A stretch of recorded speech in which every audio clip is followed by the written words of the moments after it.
All right, welcome to the webinar this morning. We are focusing on creating spaces for natural student interactions. So today's open discussion is going to be mainly focused on the online learning aspect from the student's perspective. And this is an open discussion, so if you already have a question that you wanted to come with, or maybe you had a statement that a student has made, and you're still wondering what was the best reaction or what is the best reaction or how to respond, this is a great moment to ask those questions. Does anyone have any questions to start us off with or comments? Not for now. No?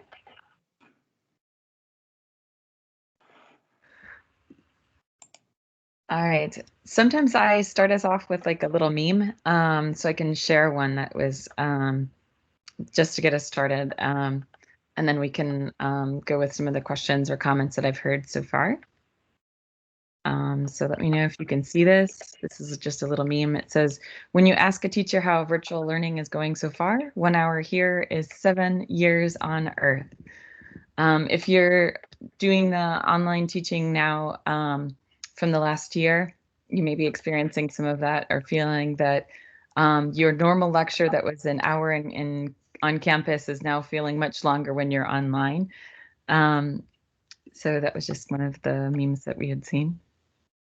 I'll unshare. There we go.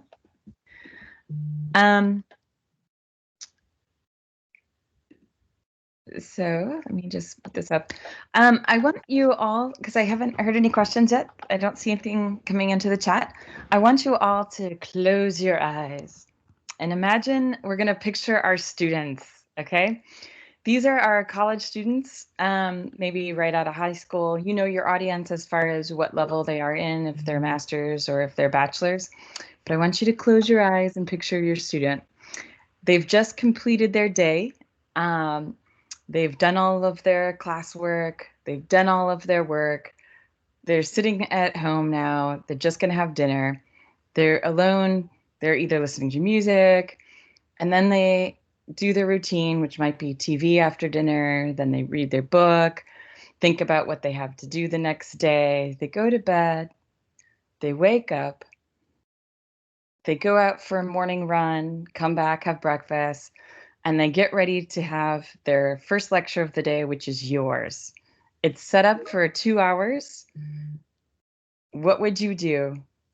You know, they just had that experience from last night. They were just finishing up and they're starting off their day. How would you open it up and how would you interact with them? And I ask this question particularly because last night there was the announcement that curfew might be lifted and then it's not lifted. So as that student who had dinner alone and breakfast alone and maybe the rest of their meals for the rest of the day, if they're just entering your 2-hour lecture and you know that, what would you do differently? Or would you change anything in your online lecture that you're starting off with? Especially for today when they just had oh, wait, maybe I can have dinner with someone. No, I can't. Would that change anything that you would do in your lecture for today?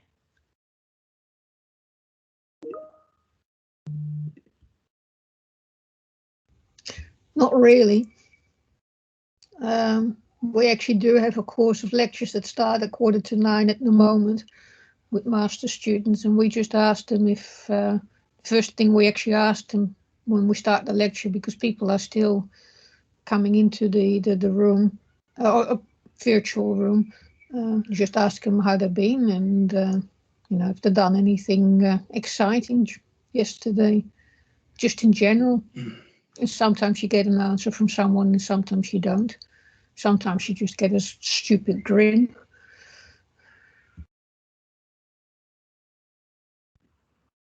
Yeah. And I see one comment in the chat is you might ask the students, I assume that you might ask the students, how are you feeling today? That could be a good question. If you have smaller groups, sometimes we do thorns and roses. So how are you in a sense, but then what's good in your life and what's not so good in your life, thorns and roses. And it really helps in getting to know, but it's only in small groups. In larger groups it's impossible, I think. Yeah, but blow of steam might be might be one. So blow off your steam in the chat and then we'll get started. Yeah. In groups that I used to work with, we always did a weather check-in. So what's your weather today? Are you feeling bright and sunny? Are you cloudy? Are you sort of foggy? And I can even see doing like a poll with a big group of, here are your 10 options, see what everybody says. Yeah, that sounds like a really interesting idea with the weather. They do that in Lean, I think, with stoplight or the red light, red, green, and orange. How are you feeling? And maybe you can choose one. If it's red, then you know, okay, this is a difficult group. We have to deal with this. And if it's mainly green, we can get started. I think it's nice. Yeah, I really liked the nuance of weather because you could be stormy, you could be lightning, you could, fog, freezing. Yeah, I with my students, I also use the weather report, and also not every day maybe, but now like twice a week, I have them check in with each other in breakout rooms, in couples, and at first they really find that awkward, and but then after a while they get used to it and they really like it and appreciate it, and it's just a way to get them ready for whatever they need to get up. And the assignment is just for the other person to listen. Don't command, don't react, nothing. Just listen, be an empathic listener, and that's all. I sort of practiced that beforehand, and then to get them used to it. And like what you were saying, Naomi, today, I would probably do that as a check-in. Yeah, it's a good one to check in on because I know from some other people who are at least single, the curfew really affects them. And some of the comments that I see in media reflect, oh, the students just want to party. Actually, some of them just want to have dinner with someone and not have to say, you have to leave by 8:30 or 8 because I know how long it takes you to get home. So dinner is going to be at 5 and you're out of here. And then as soon as they're gone, it kind of feels like a single parent where you just put someone to bed and then you're just alone quietly. So if that's the way that they felt last night when there was like, oh, wait, we might not have curfew anymore. And then we're stuck with it. Never mind. That can definitely influence how your students feel, particularly this week again. So on that note, if they give you the feeling that there is either like the stormy feeling or it's cloudy and they're telling you that it's not like a good weather day, how might you motivate your students? And if you read the description for today, I ask that you're ready to share something that motivates you, either a quote, a book recommendation, music, or new hobby. So that could be something that you talk about right now, or you can share in the chat. But what's something that motivates you? And then also, how might you motivate your students, especially if you know that they might be down after something like this for today?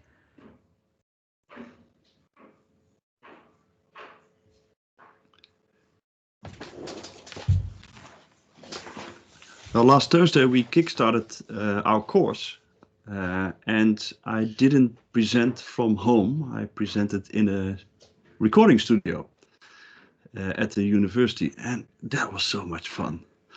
And I got energized because actually I'm sitting behind a desk very statically, and then I can use my hands and I'm back in the theater again, which I like.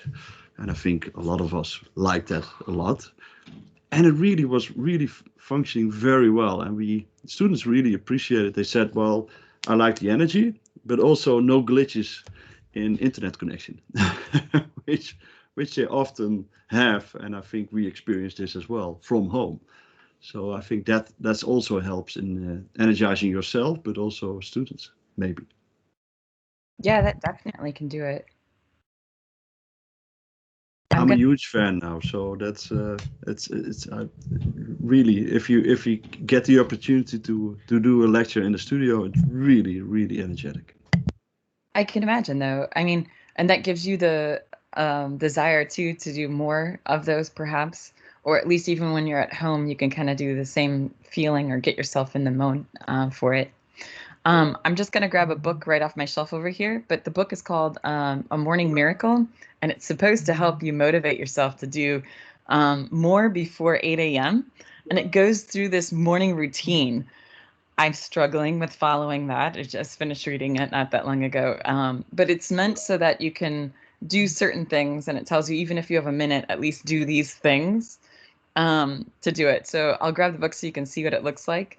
But I'm going to turn off my video so you don't have to see that part. But if you can share any other thing that motivates you or has been motivating you, that would be great too. Anyone else?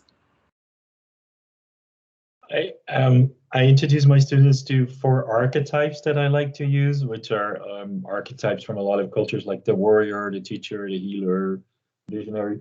And all of these 4 archetypes come with a certain, you can call it mantra or whatever it is.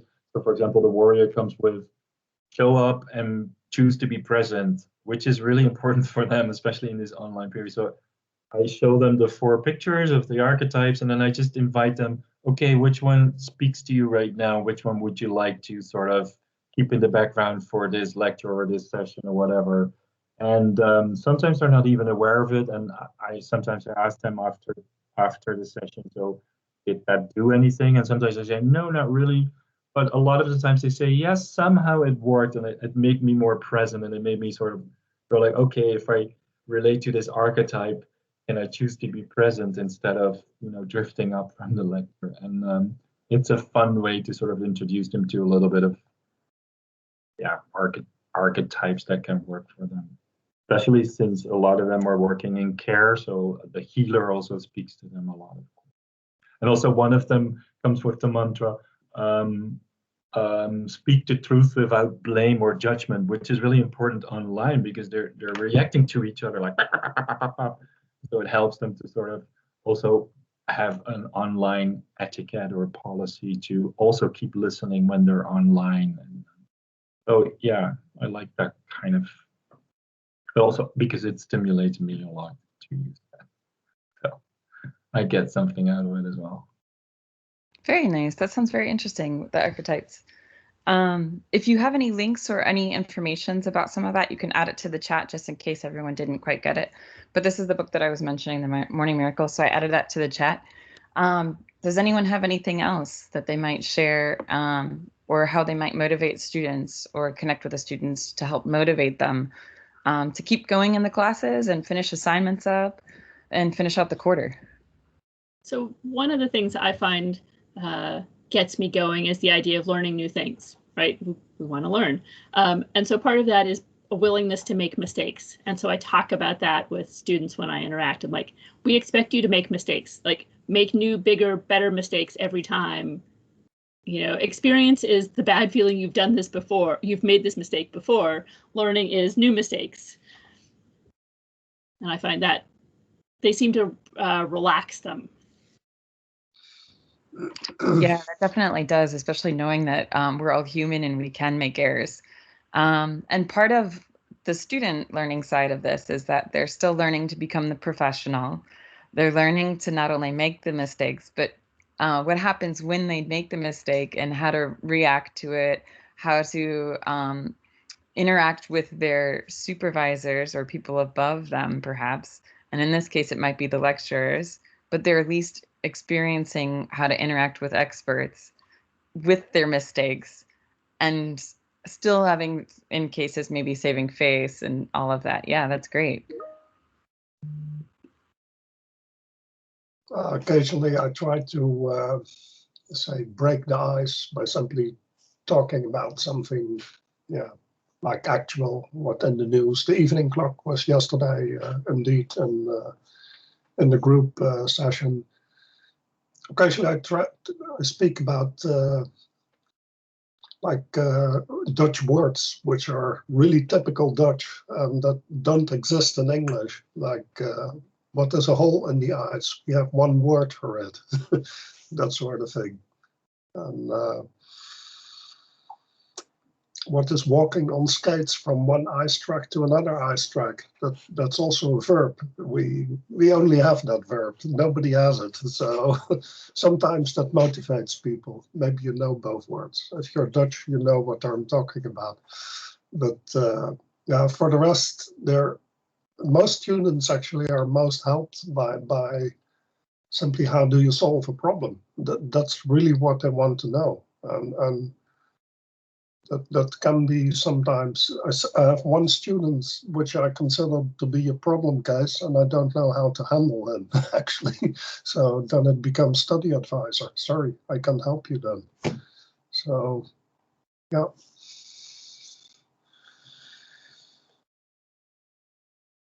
I find myself trying to Google what those two words are. So now I'm very curious what the hole in the ice is. And I assume Clunan is the walking from one spot to another while you have your ice skates still on. But what's the hole in the ice? If you can add that to the chat too, because some of us are still learning how to spell. It's a hole in the ice. If it is natural, this is a hole in the ice.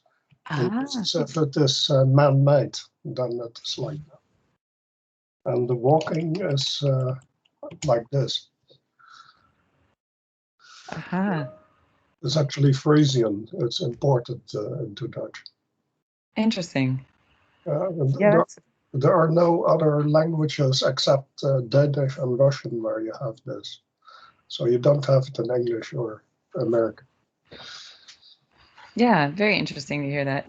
So I'll ask you now, how would you build that sense of community in your students in the classroom, and how would you help create those spaces?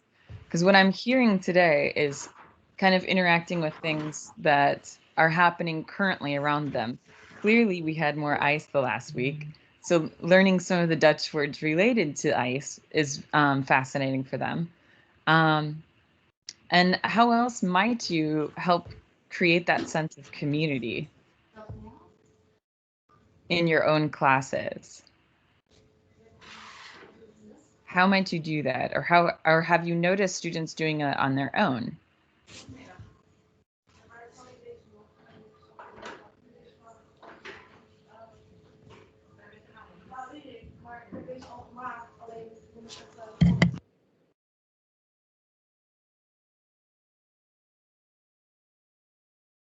I don't hear any comments yet. So let me ask you this. It seems like community is really big and can seem sort of monumental if you're trying to build it.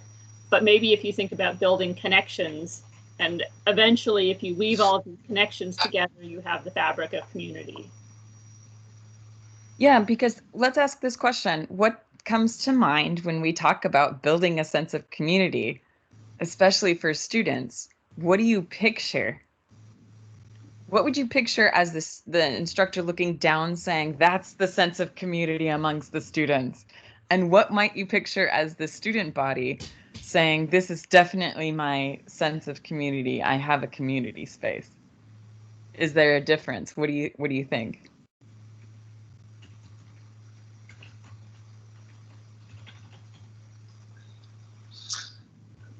Well, you create a community if they start to help each other in a group. For instance, the word example is a good one. It's trivial. It's not related to the assignment, but it forces of course, the non-Dutch students to start to interact with the Dutch students, which is what you want. So you accomplish something. And for the rest, simply give them something give them an assignment with a part where they have to do their own literature study and then see what comes out and discuss it in the group.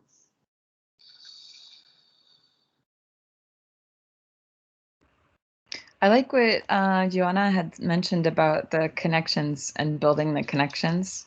And you can do that slowly because community doesn't happen overnight, right? We aren't just magically in the community.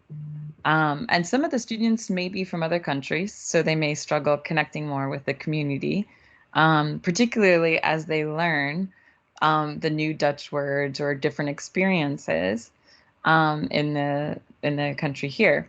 But for the students who are Dutch, and they already have their sense of community outside of the learning spaces.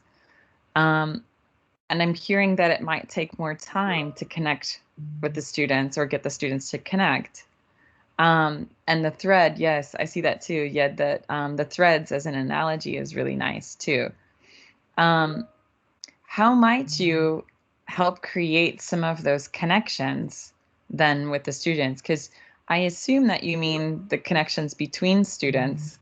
Is there any other connections that you can see as far as those to help build that sense of community amongst the students?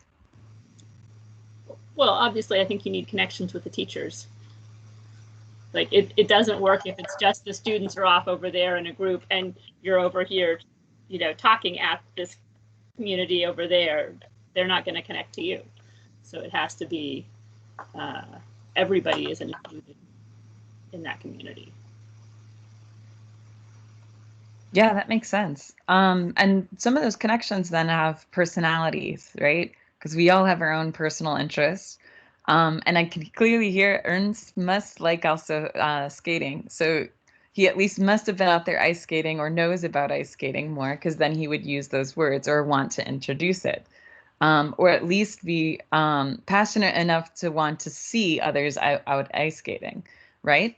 But what are the things then that your students can look at you in the class and say immediately? What would they know about you and say, oh, that's an ice skater, or at least really is really enjoying and has that nostalgic feeling towards ice? What might they say or think when they see you as the professional expert? Does anything connect, or can you say, my students would probably notice these 3 things about me that they might be able to connect with very easily?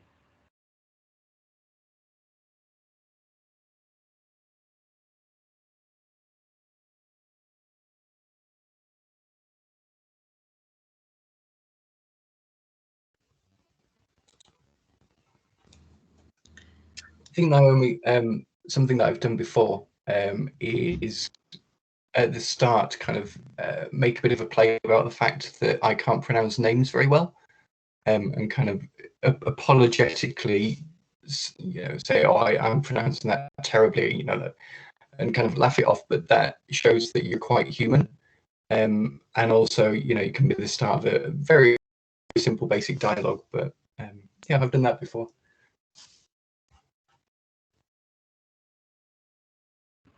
Remembering names can be really hard, particularly if you have 200 students.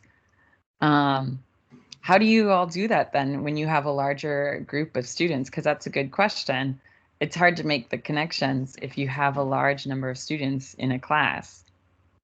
Does that present challenges for creating a sense of community, or does that maybe improve it because there's a lot more people that they can connect with? Online, that's much more easier, because now I can see your name. And I always like the strange names, especially if you look at dads. So other teachers, they often have the name of their kids are there, but also students. There's once I saw this woman, and she had a male name underneath it, so it was probably a housemate or something, or a friend.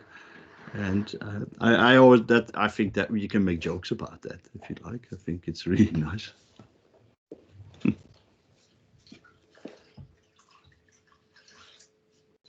And for me, I don't teach a lot of large groups, so I have it relatively easy. But if I do, and especially if I only see them once, so I don't have a lot of time to do community building, what I usually do is at least take 4 to 6 minutes before we start to have them share something relevant to the material in breakout rooms. And I mean, this is not based on research or anything, but what I think I see if they come back from the breakout rooms, they usually are smiling a little bit, or they're more alive. And even though they haven't talked to all the other students, there's more a sense of community than when I just start lecturing or whatever I do, because then it seems they're more like waiting for something to happen. And this is I really find it worth the investing the time in that kind of community build. Yeah, I call it community building. It really warms them up, and especially if you had them talk about a question that is related to the topic, then it's even better. Nice. How about anyone else? If you do open the floor to students to give them that time to connect, when you bring them back, do you find them to be more interactive as well? Like you mentioned. Does anyone else have experience with that when they're creating those spaces and those moments for the students? Do you experience the same or similar when you teach online?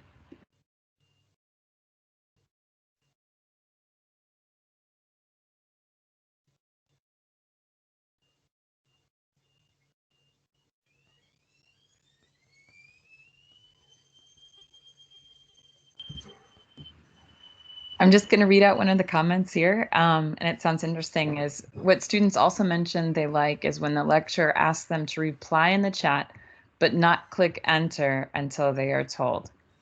Then you get an avalanche of chat answers, which can be funny.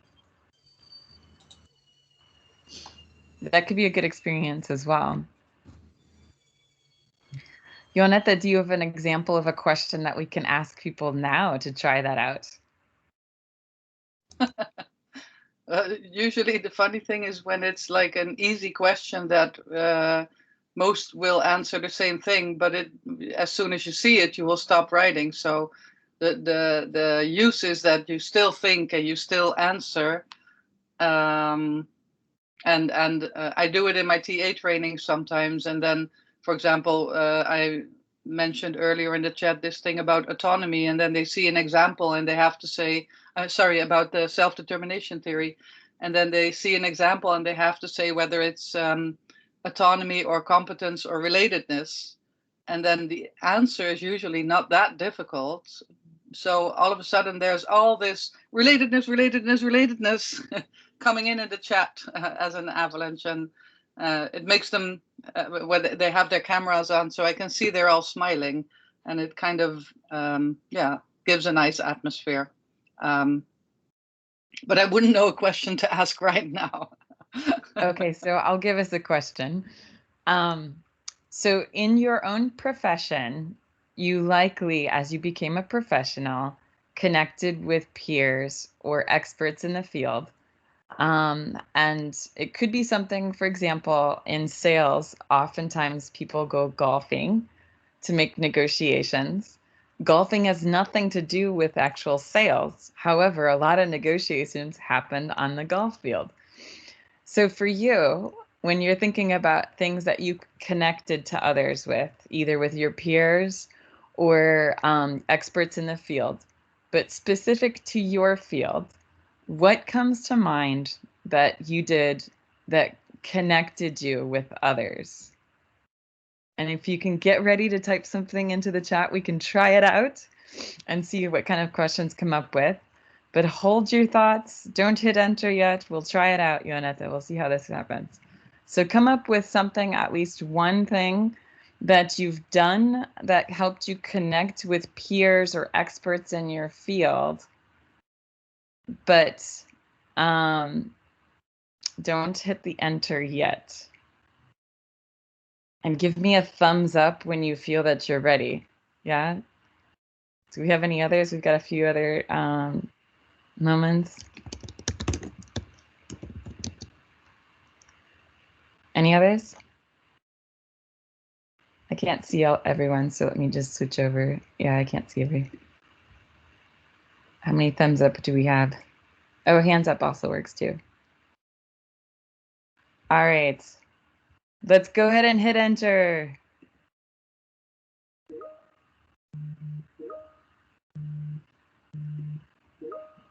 Bowling? I would not have expected bowling, by the way. That's awesome.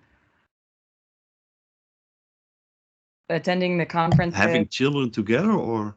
Yeah, the having children, definitely. It's a nice way of bonding.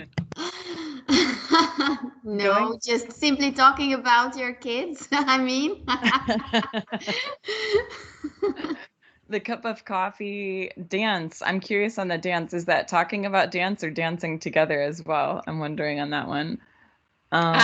Well, it was more like having a party together with colleagues and dancing. Yeah. Aha. And then meeting at the coffee machine. Yeah, great. So that's some different ways of connecting, and there's definitely some different answers. You're right, Ioannette, it gives us all a good laugh. So let me ask the next question of here of what common statements have you heard from students that either gave you a reaction or you had to think about? But what's a comment that you've heard from students, at least lately, that really got you thinking, or you had to come up with a solution, or that really surprised you? As far as it can be any angle of this, you can be in the aspect of, I can't believe they said that, to anything that you would react on. Is there any common question or anything that's come up or something that you weren't expecting from students, comment-wise? And even if it's not that it's happened to you, but maybe you've heard that it happened to someone else, or that you've heard somewhere, so it doesn't have to be that it's a student in your own class, but what's a question that that surprised you that you've heard, particularly to the online learning?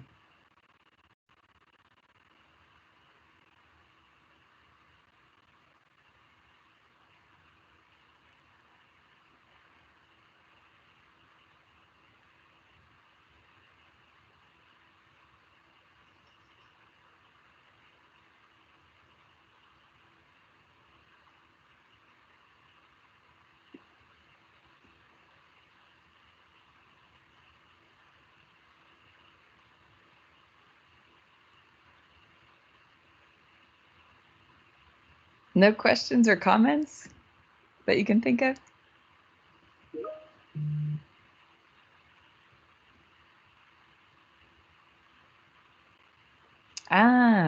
Okay, we've got a comment from a student perspective of, I feel so isolated. That's a unique question or comment from a student. So putting that in perspective, in a normal class on campus, they would be surrounded by people, and they would see interactions even outside of the class, people getting coffee, people getting lunches. And as we started out this webinar today, I talked about the student who was finishing their day, having dinner alone, probably watching TV, reading a book, going to bed, waking up, going in for a run, having breakfast alone, and then going to class and repeating the whole day again. So the feeling isolated is unique now, but what may not be also unique. What was that? I said I really disagree. I think 18-year-olds to 22-year-olds often feel very isolated, especially even if they students, are in a crowd. Even if they're in a crowd. So it's partly the lack of connection. Yeah, the lack of feeling connected to. I think in some ways, normalizing that some of these feelings kind of happen all the time. And, you know, there are going to be times when you have dinner alone because you have to study and everybody else is off having a party or whatever. And yeah, these are terrible times, but this is also not only about COVID. You know, and the interesting part about this is for particular people that are finally saying stuff like, I feel isolated, they have the freedom now to say that in spaces where people wouldn't normally have talked, right? You would just keep it in. And so now you might see it in a random discussion where you didn't even have a social cafe or a space for them to say it. They just blurt it out in a chat, or they put it somewhere in a random space. That actually, as you mentioned, isn't very different from what happened before for some people. There's actually a study that talks about like creating factors that happen for adult learners. So some of it can be like social, people from different social levels that maybe haven't seen different professional lives and things. But it can also be students who have disabilities, but also you have students that have survived like domestic violence and things like that. But there are maybe people that have other issues that are more, well, there's definitely people that have lots of different issues from different perspectives, right? And now we're seeing it as a norm that it's okay to talk about those things, which before it wasn't. So if a student had said 2 years ago, I feel isolated, you might see people back away from them. You might see different reactions. And now you're seeing other students say, me too. And you're seeing more people connect to them, right? Right, and that builds those connections we were talking about. Like anytime somebody gives you the tiny opportunity of talking about their feelings, then you sort of have to grab onto it and acknowledge, and you don't have to talk about the feelings, but you do have to like not blow them off. Yeah. I see another comment here about the noticing the direct and offended reactions in the chat about bad internet connection or sound when Zoom glitched. So this is interesting too, because people's reactions to failures of technology, it's not just human failure that now interacts with or affects their learning. It can be glitches, and they can be tired of things. Have you ever seen someone walk along the day and you know that person enough, but you see their reactions and you know, boy, they're just having a bad day. And that can happen with technology. That may be that every meeting that student was in had some sort of issues, or the last week they've had internet issues. Maybe their block is having an upgrade, but no one said anything, and they just find out that day. So it can be very frustrating, and it has nothing to do with the instructor, but they still are blowing off the steam and letting everybody know about their bad day. But it's just the same effect of one person can change the attitudes by having the smile or having a different reaction to things, or just giving them the space to react and have that, boy, yeah, I've had a bad day too when technology doesn't go well for me. Yeah. That can make sense. We have another comment from Yonetta that students also miss interacting with each other. A nice thing a student mentioned is that sometimes it sometimes helps when a lecturer would put them in a breakout room at the end of the lecture so they could just chat. They were free to leave, but it seemed to help some feel less isolated. That definitely is true. I mean, to be very honest, I've been surprised at some meetings where people just assume that we're here for this content, get it done, and I'm moving on to my next meeting, bye. And you can see the other people who clearly have more alone time, and then we'll talk about their dogs and everything else that's happening around them just to have that interaction. We have another comment from Renee that not surprised, but particularly students in first year masters and mostly following lectures are really happy when they have an opportunity to work together on something. Yeah, particularly for masters, because they're in the field or starting off in the field to become experts. They need the networks.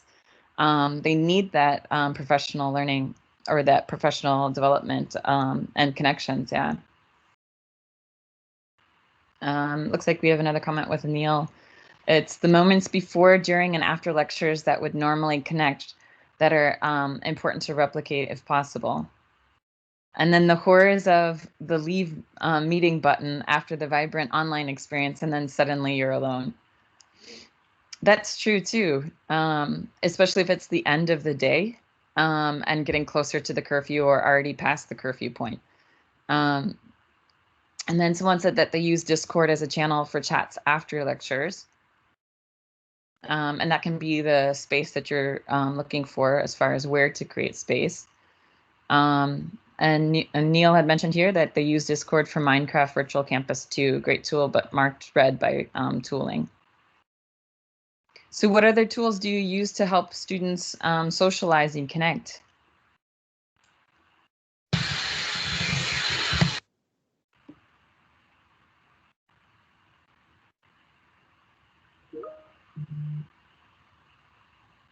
Zoom Bingo. Zoom Bingo does sound interesting. We had it last year. I'm sorry, somebody's vacuuming over here. we had it last year. We organized the Zoom bingo during the midterms, and everybody was sitting outside having beers. Some were a little bit drunk, I think, tipsy. And my kids did the bingo over here. It was really fun. And well, we have to do it again, I think, because students appreciate it.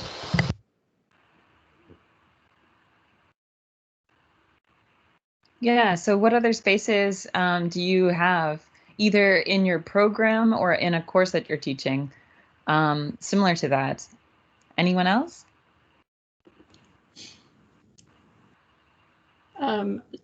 So I had to step away for a minute, but I am actually a program coordinator and don't teach. But we try and do like monthly or once a quarter meetings with our students. So like, just come to a Zoom session or team session and hang out and talk to us, and we'll tell you a little bit about what's going on, and you can tell us what's going on with you. And that's been really nice. The other thing I'm thinking about to recommend to my teachers is that they open their online lecture hall 15 or 20 minutes before class time starts. Yeah. And plan on holding it open 15 or 20 minutes after, so Yeah. people could chat. It makes a lot of sense, because that's what they would normally do on campus. Right. You can go in, pick your spot. That's the other thing. You have no ability to sit in the front row. There's no back row. And you can't connect with the people who would normally sit in the front, who would normally sit in the back. So you have to figure out how to interact with those, which essentially in online is the people who show up early versus the people who show up late or just on time. So there is that difference of the audience. What else might you notice for your audience that's different as far as students who are on campus versus online? Especially if we talk about, I can spot those people who come early, the ones that are ready and they have everything prepared. How can you see those, particularly online?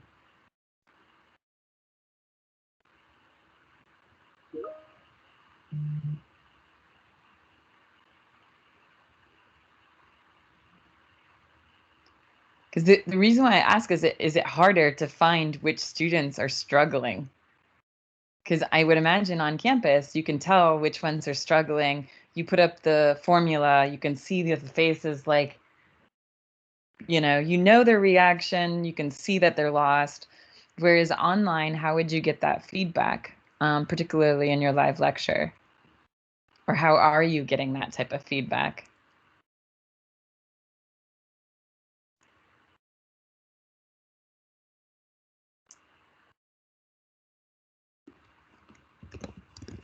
I guess if you feel isolated, you tend to ironically kind of retract into yourself anyway. So, if you're the kind of person that would withdraw if you start to feel a bit kind of isolated anyway, maybe a way to spot that would be to see people who you would expect to be quite active in a chat, in a conversation, in collaborative working, and actually seeing that they've kind of disappeared. That would ring bells with me. That would make me think that someone was withdrawing from their environment.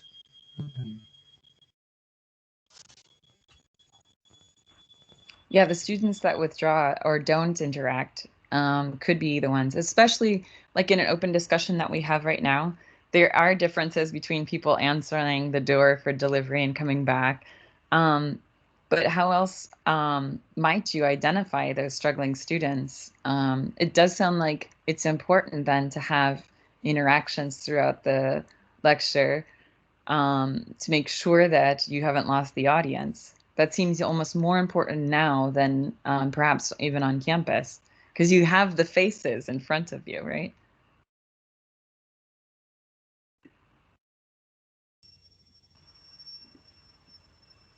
Would you do that through like a poll or a chat, or how might you do something like that to get those, to get that check, see how everyone's doing?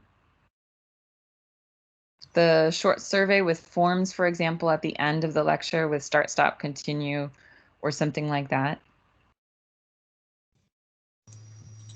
Sometimes you can get Teams chat to do a quick one on the fly, but I've had it sort of be a little erratic about getting it to actually work. But it's kind of fun to be able, you can just type in a question and your 3 options and see how people respond to them. Yeah, that can definitely work. So one question that we had a little bit from last week was how students receive information, particularly notifications or updates about courses. And that can be something that is different between courses. And obviously students might have their own preference. So when you're looking at the isolated student and you're considering your notifications or your updates or information that you're sending them, do you consider like how you send them and what you send, particularly for those students that feel isolated, or the comment about a student feeling frustrated with some of the technology or the technology glitches?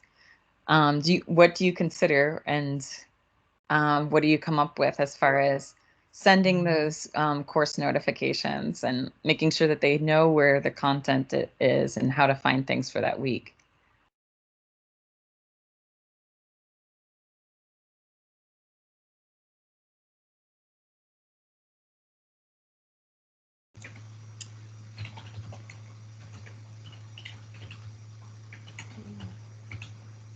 I had a response, but I realized it was actually to a question other than exactly what you asked. But when we think about the information we give our students, I think it's really easy for them to get overloaded. And so one of the things, especially a year ago, when there was just sort of floods of information coming out, was get a really clear schedule that we communicated with the students of, this is when there will be an announcement, the next set of updates. So you will know, and you should check then, but we're not going to flood you every 2 hours with a new message from TU Delft Central that's going to change in an hour anyway. So I think setting up some structures around that can be helpful for the students so they know what to expect. Yeah, because especially if you've ever felt isolated and you see some sort of extra emails or notifications that are very impersonal, it just makes you feel sometimes even more isolated, or that no one cares and things like that. Because that's what those feelings of isolation are, is that you don't feel the connection. You don't feel like you matter in whatever that space is, or something to that degree. So when you're looking at your emails, for particularly this week, I want to put out a little challenge of what might you add to the email to help connect to your student. You'll notice in this one that we did for the invite, I asked everyone to be ready to share something that motivated them. And that was my connector, hoping that, one, we can help motivate students, but in doing that, we should also know what motivates us, and be ready to share what motivates us.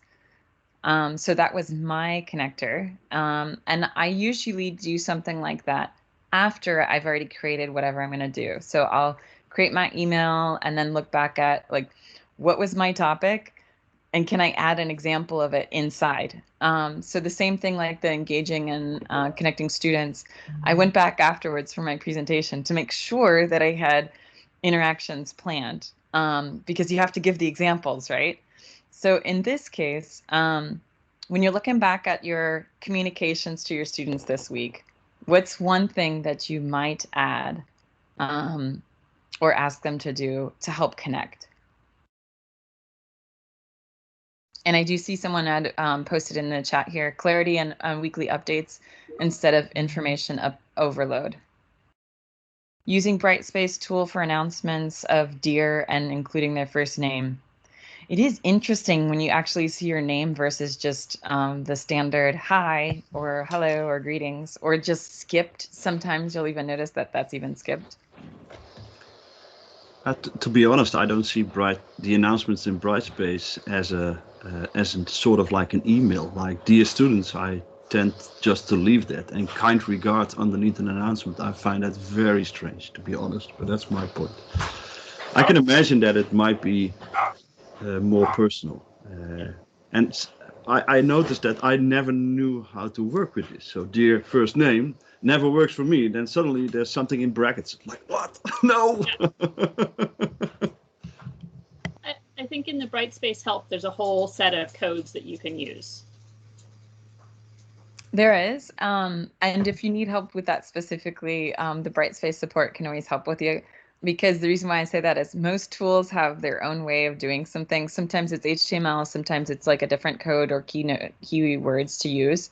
So usually there is a help that does that.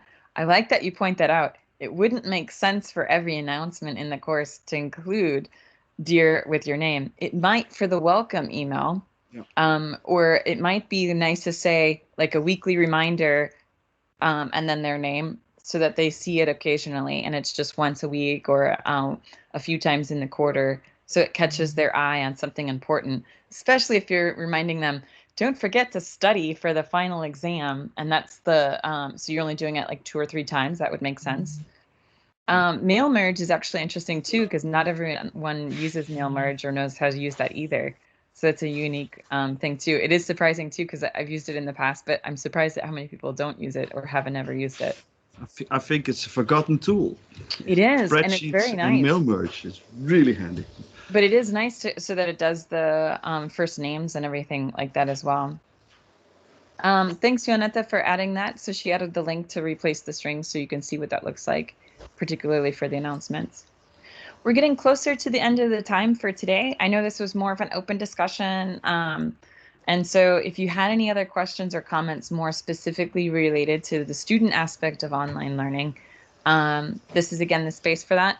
I'm going to add the upcoming webinar topics into the chat here so you know what's coming up.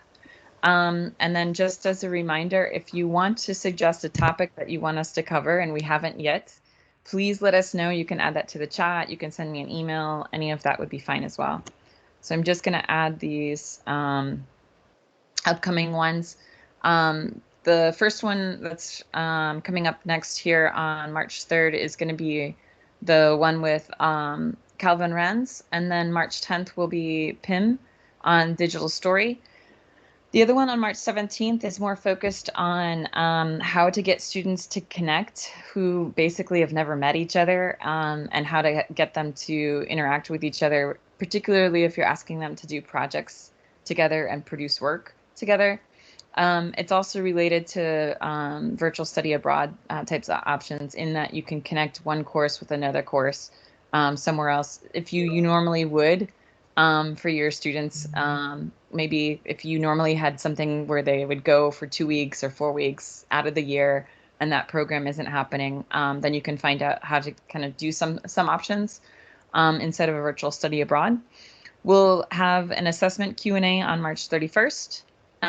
Then we have the virtual labs as a demo on April 7th. And then we have, again, like a more open discussion just on any topic that you want on April 14th. We are skipping next week because schools are closed for primary and secondary. And we realize that many people are parents. And so we want to give you that time and space. But if you have any other questions, let us know. This is a great spot to do it, either in the chat or here. So I'm just going to open up the floor one more time before we end our recording. Any other questions or comments?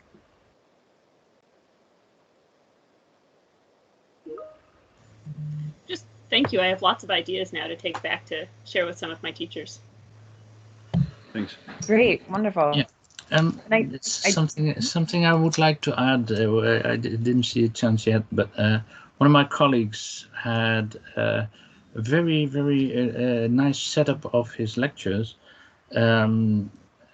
starting with a musical video clip, which he liked and explained why.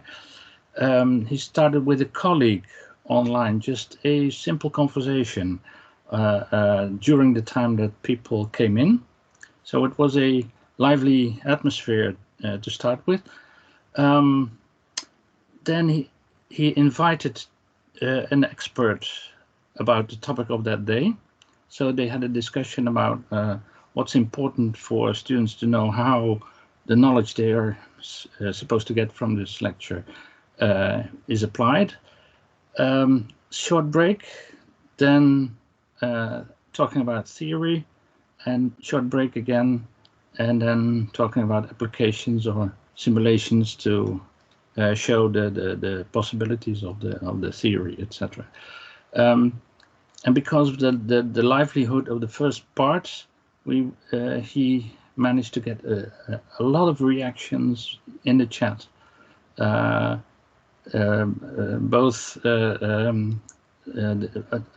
also the questions that would normally block people to keep on listening. Those simple questions that, what's that symbol?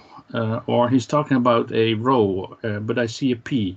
Okay, something like that would be helped in the chat. But also the very interesting questions were posed in the chat, and we had a chance to react on that.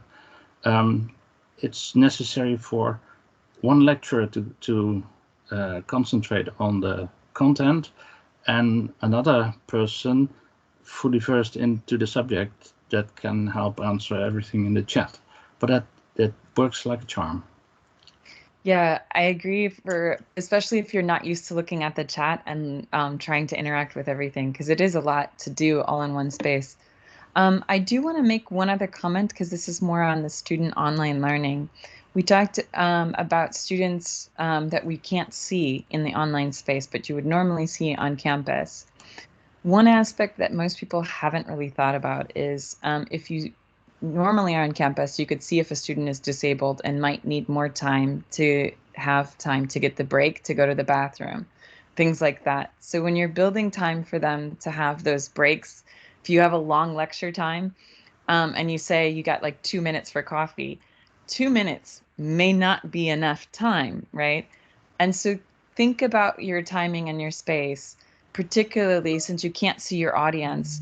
Is there someone that maybe needs that space and time, and how much time that they would need? Just kind of think about it, because you can also ask students at the very beginning of the semester, when we do our coffee breaks, how much time do you guys want?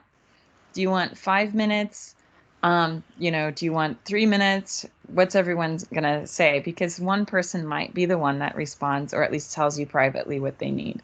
So just want to at least bring that up so everyone's aware of other needs that you can't see, and how you can maybe get to those opening ups from students. So that might be a way of doing it. I'm just going to read off. We have one more comment here. It's nice to hear the example, Ernest, to break the lecture time into different topics and use different methods of making it more lively. I really do appreciate your explaining that experience too, Ernest. I'm going to go ahead and end the recording for today, and then you can continue talking afterwards, but I just want to close out the recording. So for those of you watching the recording, thanks for being with us.